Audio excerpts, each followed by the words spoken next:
We do have some voters that they'll be deployed on a submarine in the middle of nowhere where they know they're not going to get mail for 8 months. So if we have a voter come in that's telling us there's no way they're going to get email or mail for 8 months, and we know we've got a governor's race on the ballot this year, and we think these will be the candidates, we can go ahead and have them fill out that write-in absentee ballot before we ever have a ballot, so that they can get their ballot cast before they go serve our country overseas. The full and free exercise of our sacred right and duty to vote is more important in the long run than the personal hopes or ambitions of any candidate for any office in the land. You're listening to High Turnout, Wide Margins, an insider's look at election administration hosted by Brianna, Lennon, and Eric Fay. So welcome to another exciting episode of High Turnout, Wide Margins. I'm Eric Fay, Director of Elections in St. Louis County, Missouri, with my co-host. Brianna Lennon. I'm the County Clerk in Boone County, Missouri. And today our guest is... Gretchen Reinemeyer, the General Registrar and Director of Elections from Arlington County, Virginia. Well, thanks for being here today, Gretchen, with us at the Election Center 40th Annual Conference. Our first question always is your election origin story. How did you, Gretchen, get to be where you are now? Yeah, that's a good story. Good question. So I got my started in elections, much like many other people. My mom recruited me to be a poll worker in her precinct when I was 18 years old.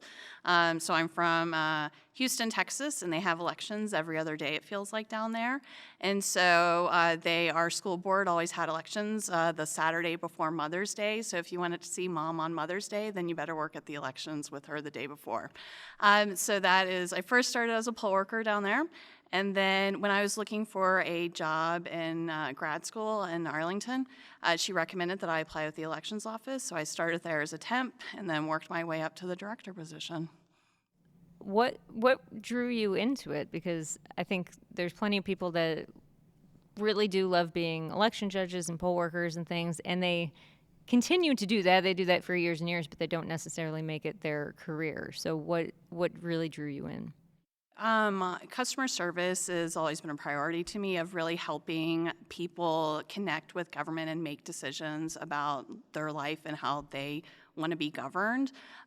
So being able to deliver quality customer service in a nonpartisan environment where I wasn't trying to influence anyone's feelings about it, because I had done some work with political parties as a volunteer, and I just prefer the more nonpartisan environment that we're in, where it really is just, like I said, giving people that voice and doing meaningful work, to help get voters connected to their government.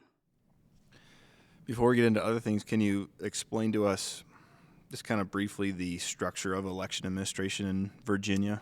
Yeah, so Virginia is unique in that each city and county is separate.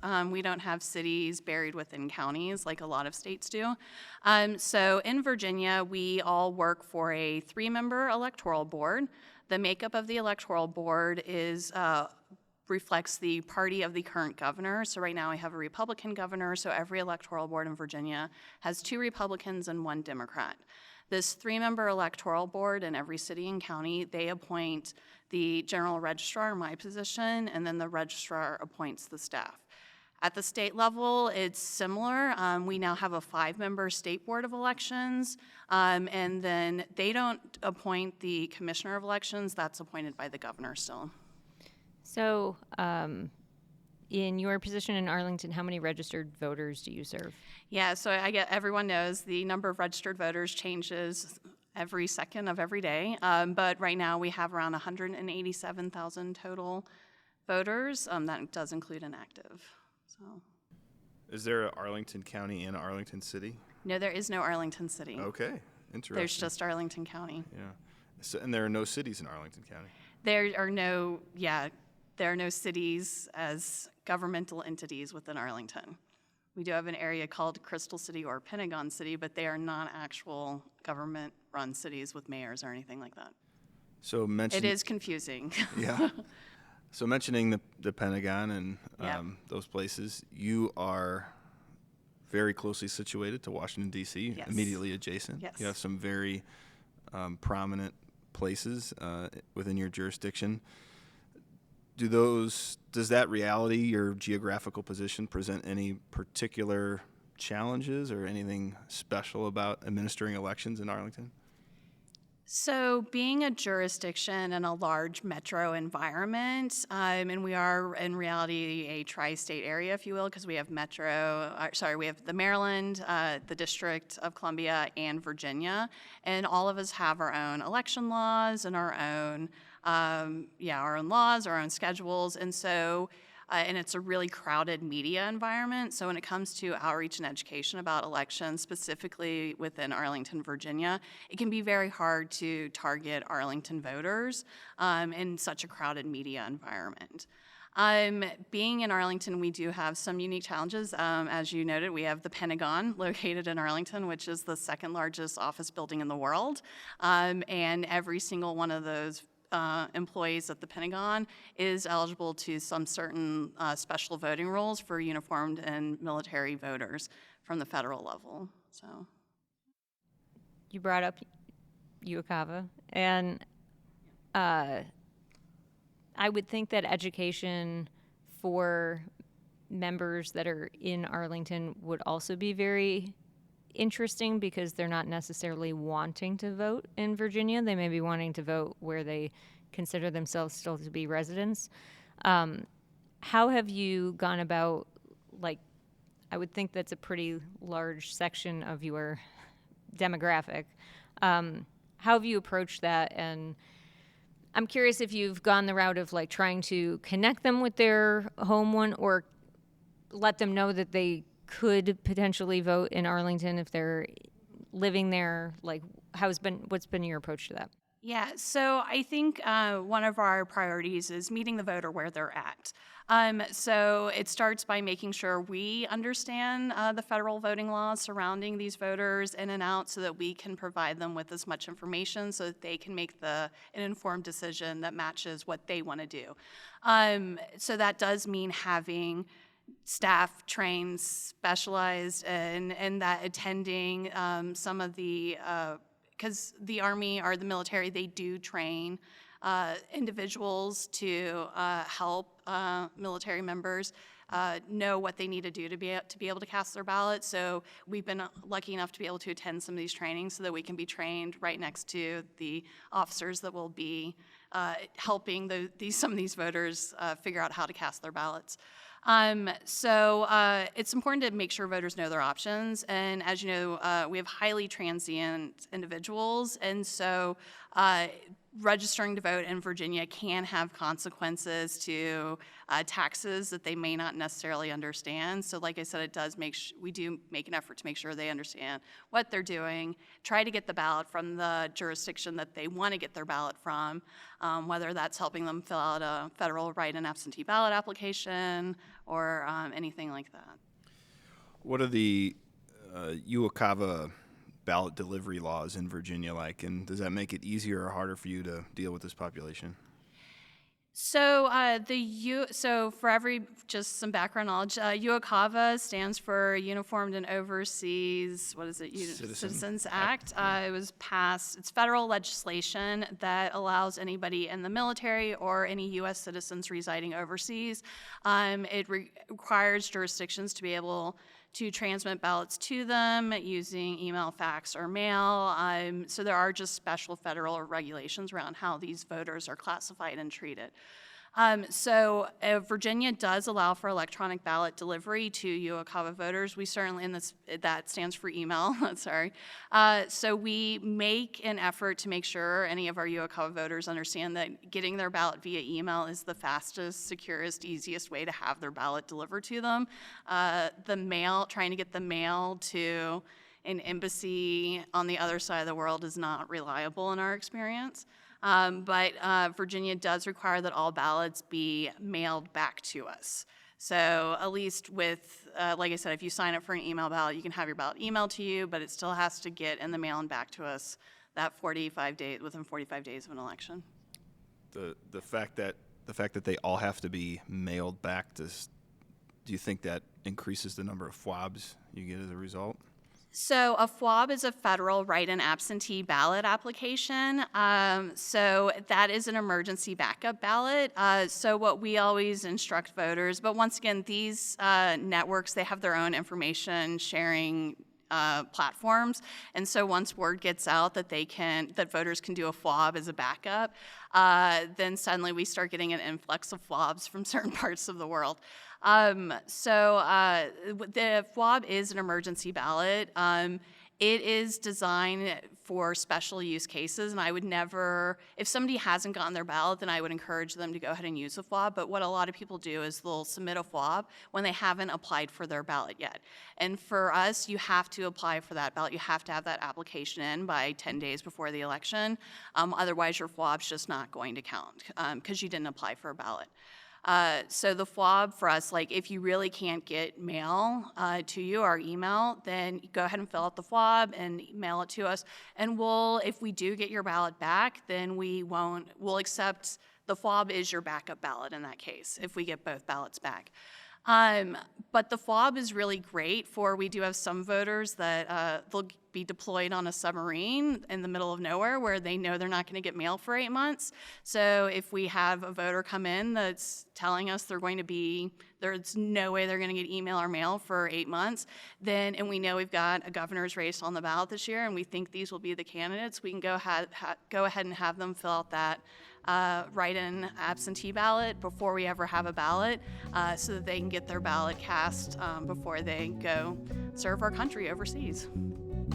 Hello, I'm Eric Fay, Director of Elections in St. Louis County, Missouri, and you're listening to High Turnout Wide Margins, a podcast where we explore local election administration. So what are Virginia's rules about the length of time that the application is good for? Because I only recently realized that, especially in a lot of places that have, like, I guess probably more steady people that have gone overseas and they continue to be overseas, like their application can be good until they say that they don't want it to be applicable anymore. But ours is good in Missouri for up to 2 years if that's when you apply. But I would imagine people are moving and deploying to different places so often, it would be hard to do that. So my second question to that, after you answer it, is do you follow up with people whose applications are expiring? Yes, so our application, Virginia does have a general election every year, statewide election every year. So our FWABs are good for 2 election cycles, as we say. So it's going to get you through 2 general elections. So 2 years essentially, but it might not be exactly 24 months. So we do follow up with our UOCAVA voters to let them know your ballot's expiring, go ahead and put in a new application. We try to do that in January or February every year. And then once again, summer is high transfer season. So if we have the means, we'll send out another message in the summer to let people know, like, if you're transferring, coming back from overseas, then go ahead and put in a new application just so we can make sure your records is as up to date as possible. So I'm interested in workforce. Yep. In your region, being in the DC metro area. I mean, current events aside, with the federal workforce traditionally, is relatively high paid and, relatively highly educated. Is it difficult finding qualified individuals to work for a county in your area? Yeah, so that traditionally is a problem in Arlington County. It's especially with our police department. We train the workers, and then the federal government will snatch them up. With elections, it's not quite the same problem because our office does pay as well as the election jobs across the river in DC pay at the end of the day. But it is difficult because we're a small office. We only have 9 full-time staff, and for 187,000 voters with 2 elections every year, it's just really exhausting. But the way our office is structured, we have entry-level jobs. We don't have much in the way of middle management, but by the time we get to an election, everybody who's permanent staff is managing some temp at some point in the process, whether that's overseeing like certain tasks that the temps are being assigned or or full-scale managing a temporary employee. And so, like I said, we keep our permanent staff small, and then we really scale up with temporary employees when it comes to an election. And that's where being located so close to the federal government is super beneficial, because we have a lot of retired federal employees who still want to remain active and engaged in the process. And so we can get really high caliber workers that are retired from their first career. They really only want to come in for 6 weeks around an election, and then they don't want to hear from you for the next 6 months. And I think and they're used to things like 2FA and everything, because the security things that we're implementing at the local level, they've been doing at the federal level for the last half of their career. So, yeah. I wanted to ask, you had mentioned how challenging it is to do voter education in a saturated market, and also just, I think, probably the closeness of having the 3 different rules and procedures and everything. And I'm sure that there are times when you have an election and Maryland doesn't, and vice versa. How, I guess, overall, maybe not just in your county, but are there built relationships between election offices in that area to try to combat some of that? Or are you just used to, we're going to get calls today because Maryland's got an election, so we just have to build that into our expectations? Yeah, we definitely know when a neighbor is having an election, because we will get the calls and be like, "Are you having an election day?" No, that's DC. Let me transfer you to their office if you have questions. We did have strong relationships. We had a regional meeting. In DC, there's something called the Metro Washington Council of Governments. And we did have an election technical committee inside this organization where we did meet regularly 4 times a year. Unfortunately, this is one of those partnerships that dissolved when the pandemic hit. So our last real in-person meeting was in January of 2020. And there's been so much staff turnover in some of the larger localities that there is some interest to get it back up and running. But once again, who's going to take the lead and get it up and running remains a question. So. Yeah, and we do coordinated things, like the Nats, the Washington Nationals baseball team, when they'll do a voter registration event, and so DC will invite us to come have a table next to theirs, because we realize we are in a tri-state area, and Virginia voters are going to a Nats game as well as DC voters. So we do our best to coordinate Metro Day, where we're all outside Metro registering voters. A lot of those things are things of the past. But yeah. What about voter list maintenance across those jurisdictions? Are all 3 jurisdictions ERIC members still? No. No. Okay. No. So you've been around long enough to know things before ERIC and then during, and I suppose after. So, so talk about voter list sharing maintenance across those jurisdictions. So Virginia used to be a part of ERIC. We are no longer a member of ERIC. That was a decision made by our current commissioner. But that doesn't mean we still have a law in Virginia that requires us to share list or engage in memorandums of understanding with every neighboring state to engage in list maintenance processes. So we are still getting data from DC and Maryland. We get a list monthly of everybody who has gone to DC and say they are active in Arlington, and we'll go through and cancel them. So same with Maryland. How does that information come to you? Through the state? Through the state, yeah. So all of that information goes up to the state. And the way we do it is when we're registering voters, they can tell us if they've been previously registered in another state on their application. And then that data is sent to the state election director and all of the other states. Whether that state elections office chooses to share that information with localities, we can't control.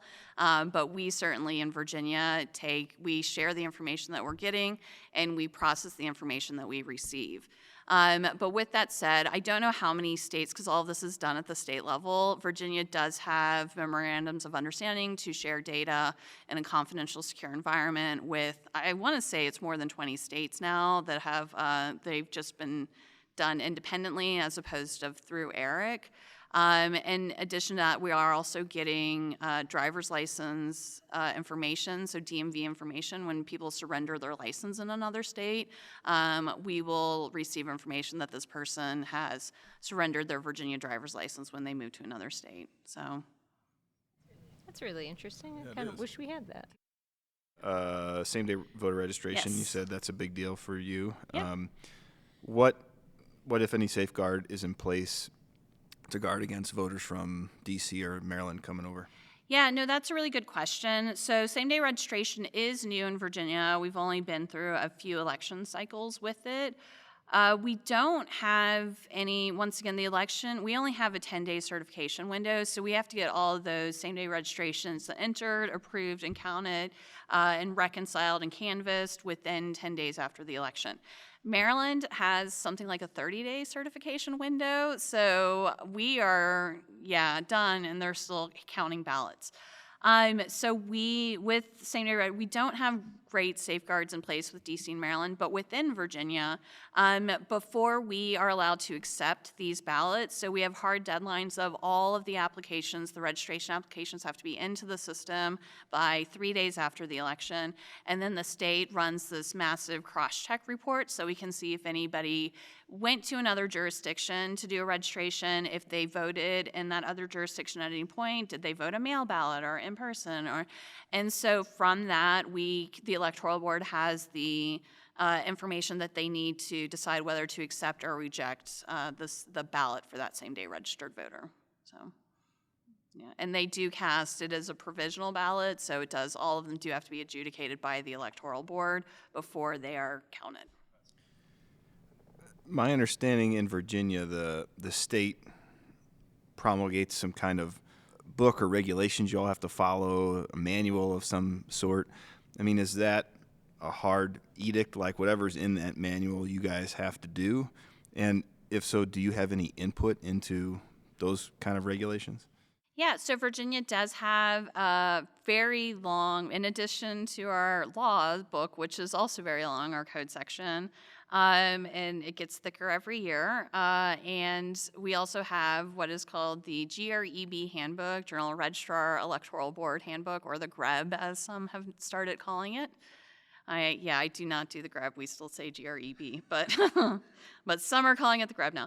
It is a very thick book too. It is not designed to be printed. It is designed to be an online resource with links that you can connect to. So it does include very detailed regulations for how to run your central absentee precinct where you're counting mail ballots. And it's not, there is debate over should we follow it to the letter of the law, but it is not law, it is guidance. And so I will say in Arlington, we don't do every single thing the GREB handbook tells us to do. We always go back to the code section, make sure we're following code first and foremost, but if we have a different way of doing things that might be more efficient for Arlington County, then we will implement those solutions.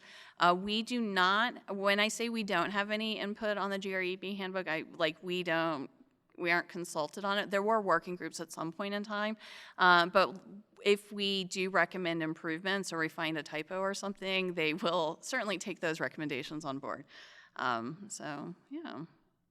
I think it's so where Arlington is in Virginia, we're the 9th largest locality in Virginia, so we are certainly on the larger side of, and there are 133 localities in Virginia, so we range anywhere from 1,500 voters in a county all the way up to over 600,000 in Fairfax County.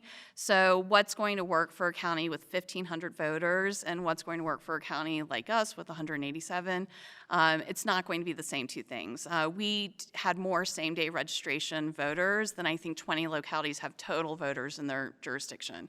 So you just can't have the same policy and procedure in every county in Virginia, I would say. Is Virginia a state that everybody has to use the same voting equipment and things like that, or is that? Yeah, so it's an interesting model. We hear a lot about top-down or bottom-up states. Virginia's, and how Virginia's structured is we really had the General Registrar managing voter registration, and then we had historically electoral boards who were managing the elections aspects. And so what happened, especially after NVRA, is we really went to a top-down system on the registration side. So we have a centralized voter registration system. When we're entering changes into our voter registration and it's live, I can see, like Fairfax County can see that I've moved one of their voters into us, and it's a good system. But when it comes to some of the elections policies, that's where it really is more locally based. We're more of a bottom-up model. So we do have, and there's this conflict in Virginia, I would say, of things where the state wants control or things that are really up to the localities because they're the ones that are going to have to pay for it. So we don't have a statewide voting system. Each locality does purchase their own voting system and their own poll books. But these systems have to be certified for use in Virginia. So there is this, we have to purchase one of the 4 approved vendors, so. I just zoned out for a second because the Gretc sounds like this Russian. Sounds very Russian. Yeah. You read Gretc. All information in Gretc. I don't know. I would be surprised if anybody admitted to having read the Gretc cover to cover every year, because there are certain sections in there. There was one regulation in there that I was just reading. I was like, how long has this been the law? And I start going through, and I'm like, 2013. I feel like we all should have known about. So then I start asking my colleagues about it, and they're like, I had no idea. No idea. It's one of those. It wasn't major. We were all like doing the right thing, just putting things in a different bucket than they should have been accounted for in. But it was one of those things. It was like, it's been the law for a really long time, but none of us, yeah. You've been listening to High Turnout Wide Margins, a podcast that explores local elections administration. I'm your host, Brianna Lennon, alongside Eric Vey. A big thanks to KBIA and the Election Center for making this podcast possible. Our managing editor is Rebecca Smith. Managing producer is Aaron Hay. Our associate producer is Katie Quinn, and our digital producer is Mark Johnson. This has been High Turnout Wide Margins. Thanks for listening.